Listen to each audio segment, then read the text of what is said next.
हम ममता झा समस्त मिथिलावासी को गोर लागे छी। खोइछ खोले कालक गीत गाबि रहल छी। जय मिथिला, जय मैथिली, जय माँ जानकी।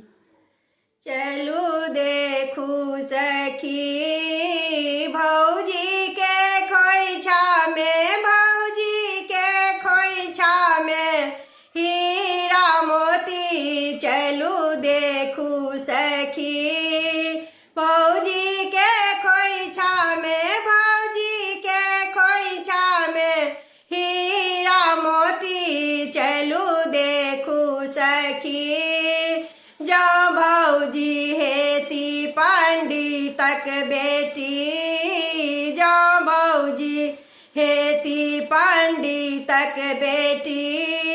खोइछा में है तनी, खोइछा में है तनी पतरा पोथी।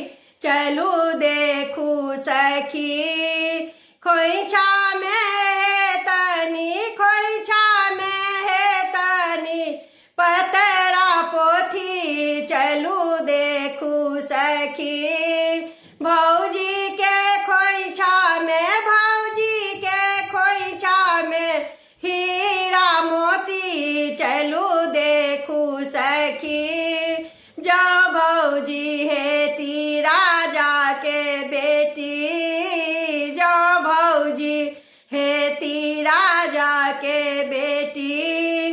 खोइछा में है तनी, खोइछा में है तनी हीरा मोती। चलू देखू सखी खोइछा में है तनी, खोइछा में है तनी हीरा मोती। चलू देखू सखी भौजी के खोइछा में, भौजी के खोइछा में हीरा मोती। चलू देखू सखी जो भौजी हेती भिखा मंगा बेटी, जो भौजी हेती भिखा मंगा बेटी।